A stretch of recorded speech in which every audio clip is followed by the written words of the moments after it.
Hello दोस्तों, आज हम मोमेंट डिस्ट्रीब्यूशन मेथड के द्वारा हम एनालिसिस करेंगे कंटिन्यूस बीम का। तो मोमेंट डिस्ट्रीब्यूशन मेथड के द्वारा एनालिसिस जो हम करेंगे स्टेप बाय स्टेप हम समझाएंगे कि कैसे किया जाता है। एक क्वेश्चन लेते हैं उदाहरण के रूप में, तो शुरू करते हैं।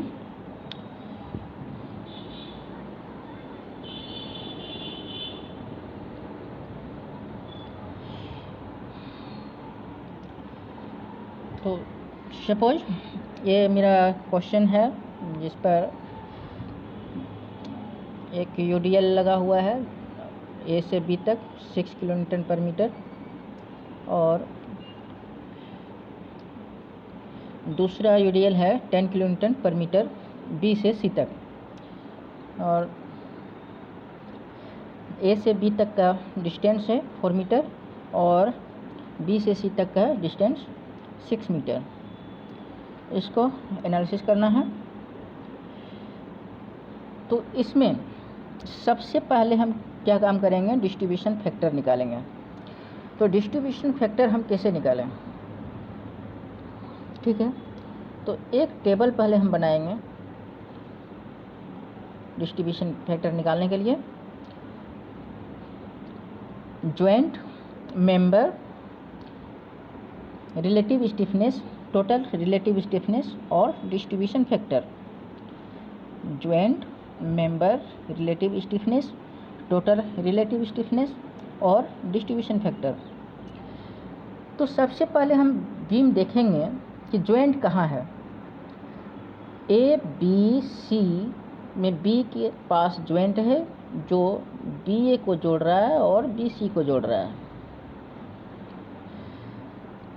तो जॉइंट नाम लिख लेते हैं बी, और मेंबर इसमें जो है बी ए है और बी सी है।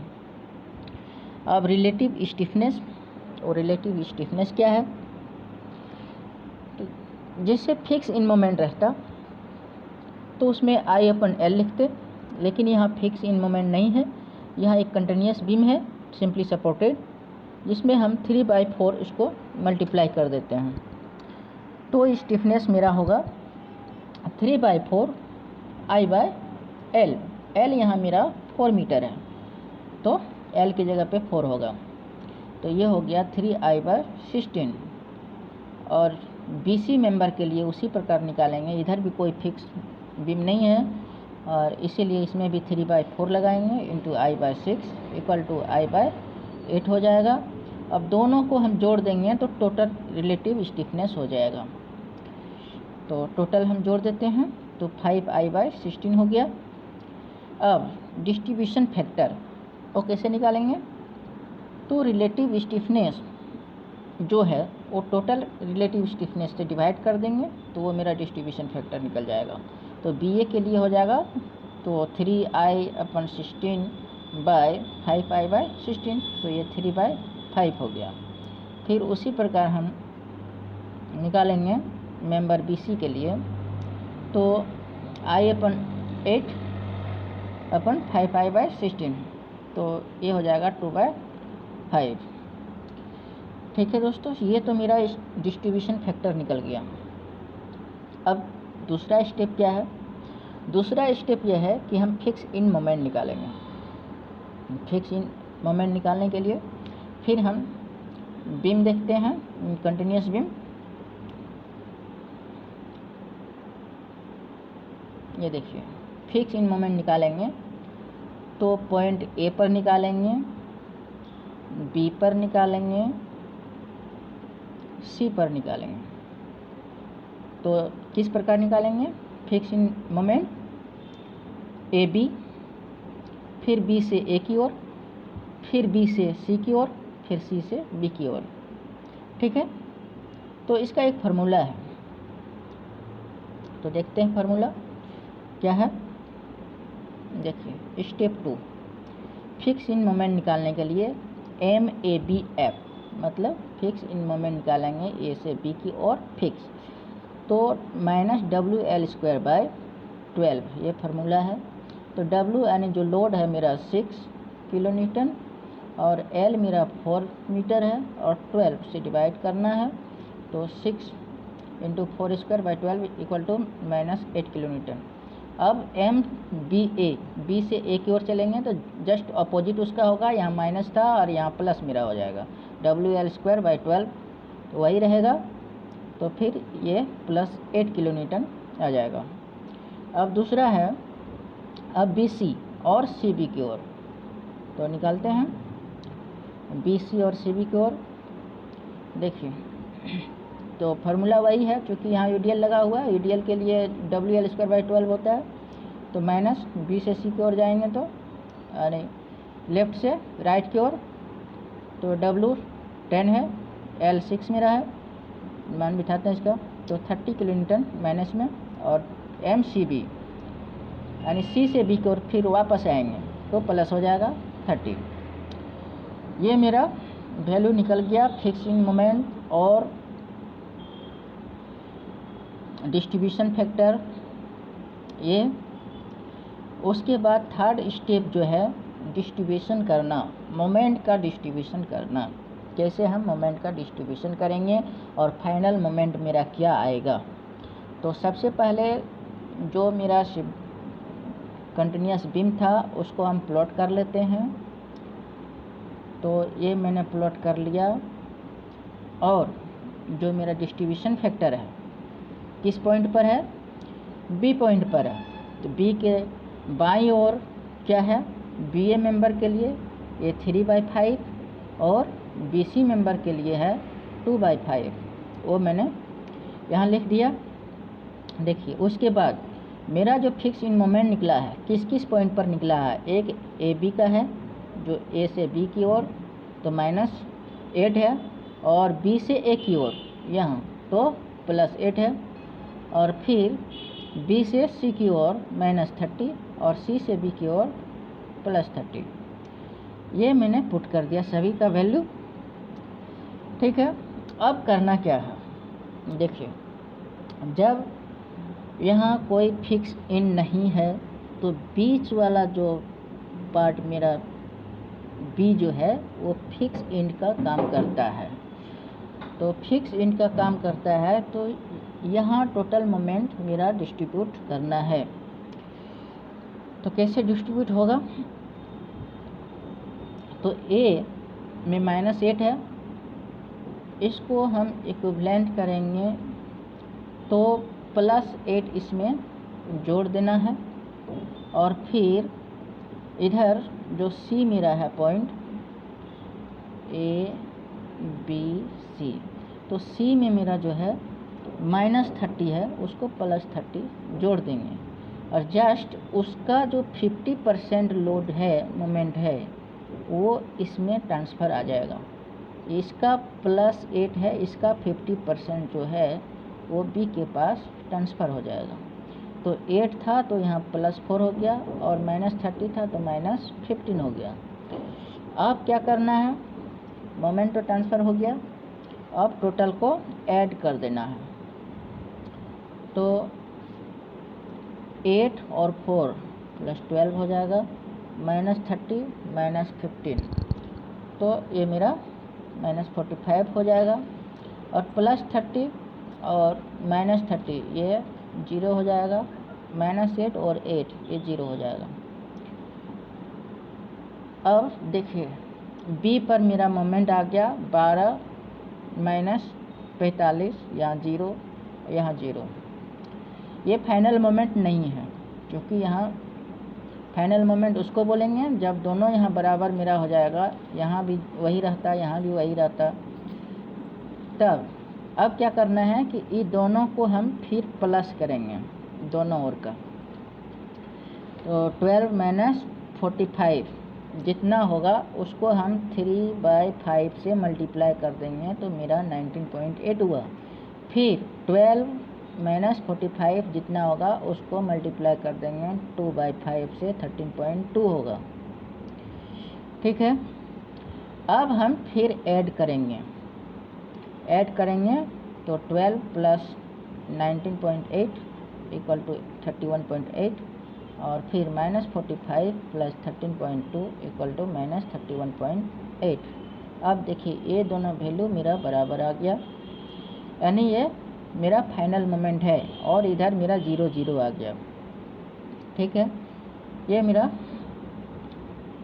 फाइनल मोमेंट है। अब दूसरा स्टेप की ओर चलते हैं। दूसरा स्टेप मेरा है रिएक्शन निकालना। देखिए स्टेप मेरा थर्ड है रिएक्शन। अब रिएक्शन कैसे इसको निकालेंगे,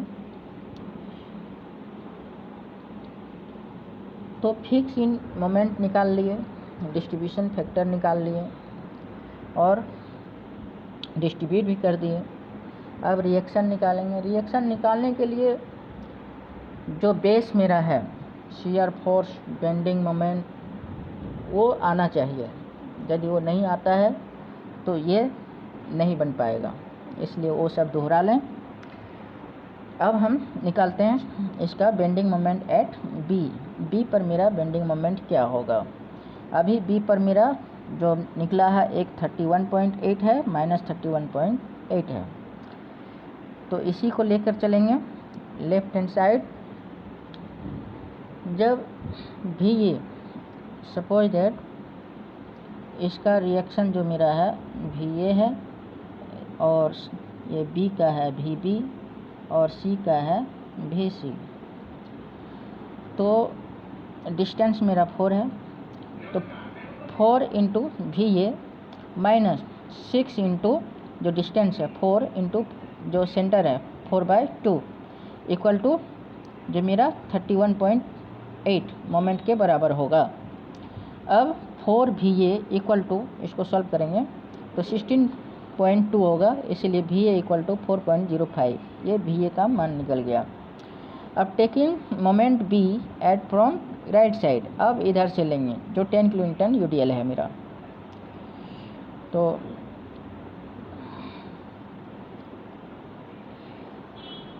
इसमें VC आएगा, लास्ट पॉइंट मेरा जो है VC इंटू 6 और माइनस 10 इंटू 6 इंटू 6/2 यानी 3, तो इक्वल टू -31.8 जो मेरा मोमेंट के बराबर होगा। अब 6 VC इक्वल टू 148.2 और VC इक्वल टू 24.7 किलोन्यूटन हो गया। मेरा VC निकल गया, VA निकल गया, तो VB निकाल सकते हैं हम। तो कैसे, तो टोटल लोड में जो है उसको हम माइनस कर देंगे VA और VC को जोड़ करके। ठीक है दोस्तों, देखिए VB कैसे निकालेंगे। VB इक्वल टू, ये लोड मेरा हो गया 6 इंटू डिस्टेंस 4 मीटर तक है और प्लस 10 इंटू 6 और माइनस 4.05 जो VA मेरा है, माइनस 24.7 मेरा VC है, इक्वल टू हो जाएगा 55.25। तो ये मेरा कंबाइंड VB मेरा है। अब इसको हम नेक्स्ट स्टेप में जो है इसको हम बाय पार्ट कर देंगे, तो मेरा B में कितना पॉजिटिव ऊपर जाएगा, कितना नीचे आएगा लोड, वो पता चल जाएगा। ये चीज़ बहुत इम्पोर्टेंट है। इतना तक सब कोई निकाल लेते हैं, लेकिन इसी में बहुत कोई दिक्कत होता है, इसलिए ये वीडियो मेरा बनाने का मकसद है कि अच्छा से समझ लें इसको। तो मेरा जो मेंबर था AB और BC, उसको हम अलग अलग कर दिए। एक हो गया AB और दूसरा हो गया BC। एक पर है 6 किलोन्यूटन और एक पर है 10 किलोन्यूटन। तो टेकिंग, अब क्या करेंगे, जो डाउनवार्ड फोर्स है और अपवार्ड फोर्स है दोनों बराबर करेंगे। VA मेरा निकल चुका है 4.05 और VB नहीं है अभी मालूम। VB जो मालूम था वो सब कंबाइंड में निकाले थे, लेकिन हमको पार्ट करना है। तो VB इक्वल टू हो जाएगा 24 माइनस 4.05, VB इक्वल टू हो जाएगा 19.95। अब सेकंड पार्ट के लिए करना क्या है कि VB plus VC equal to 10 into 6 load जो मेरा है, अब VB प्लस 24.7 जो VC का वैल्यू निकाले हैं इक्वल टू 60, इसलिए V B equal to 60 minus 24.7 equal to 35। अब मेरे पास टोटल वैल्यू मालूम है, V A, V B, V C, V B का जो अलग अलग पार्ट है वो भी मालूम है। अब हम आसानी से इसको हम बना सकते हैं, इसका बेंडिंग मोमेंट डायग्राम और शियर फोर्स डायग्राम। तो कैसे, देखिए सबसे पहले हम प्लॉट करते हैं मेंबर बीम जो है मेरा ए, बी और सी। ए बी पर है 6 किलो न्यूटन और बी सी पर है 10 किलो न्यूटन।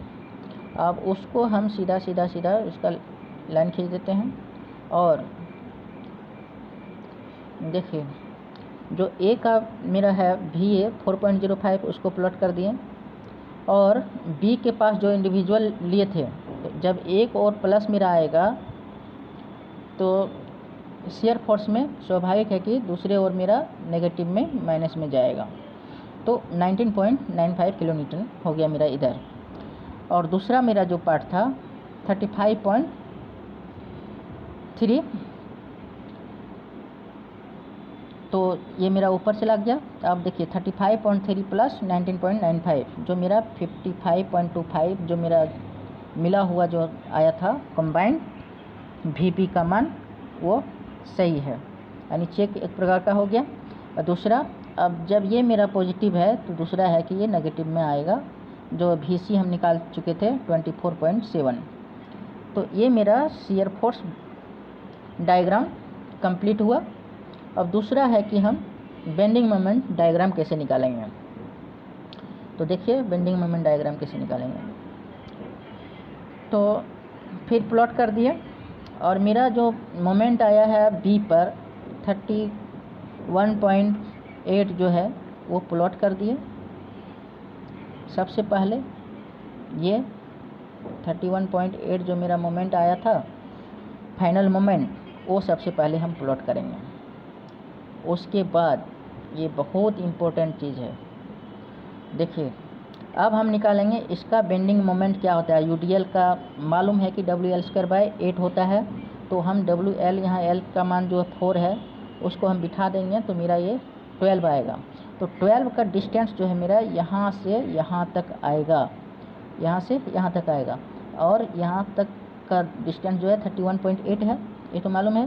तो इसको हम समरूप त्रिभुज के द्वारा हम ये डिस्टेंस का मान हम निकाल सकते हैं, इतना क्या होगा, क्योंकि ए बटे टोटल ले लेंगे फिर ए बटे टोटल ले लेंगे, इससे मेरा ये निकल जाएगा। तो इसमें टोटल में जो है इसको माइनस कर देंगे इतना को टोटल में, तो ये मेरा 3.9 आएगा। ये हो गया इधर के लिए। अब दूसरा लोड जो है 10 किलो न्यूटन के लिए है, उसका हम फिर WL²/8 पर फार्मूला पर बिठाएंगे। तो फिर यहाँ W10 है और L 6 है, तो ये मेरा हो जाएगा 45। तो 45 मेरा कहाँ से कहाँ तक होगा, मेरा 45 जो होगा यहाँ से यहाँ तक होगा, लेकिन हमको लेना है यहाँ से यहाँ तक ही। तब इसमें भी समरूप त्रिभुज से हम इसको हम निकाल सकते हैं। कैसे निकाल सकते हैं, देखिए इतना बाय इतना, तो ये मेरा 6 टोटल था, तो 3/6 हो जाएगा। और फिर ये इतना जो 31.8 था बाय यहाँ x मान लेंगे, तो ये निकल जाएगा वैल्यू मेरा। और टोटल हमको मालूम है, तो टोटल में ये x जो निकलेगा वो घटा देंगे, तो ये मेरा 29.10 किलो न्यूटन मीटर हो जाएगा। तो ये इस तरह हम बेंडिंग मोमेंट डायग्राम भी खींच लिए। धन्यवाद। इस वीडियो से समझ में आ गया होगा कि हम मोमेंट डिस्ट्रीब्यूशन मेथड द्वारा हम एनालिसिस कैसे करते हैं। धन्यवाद दोस्तों।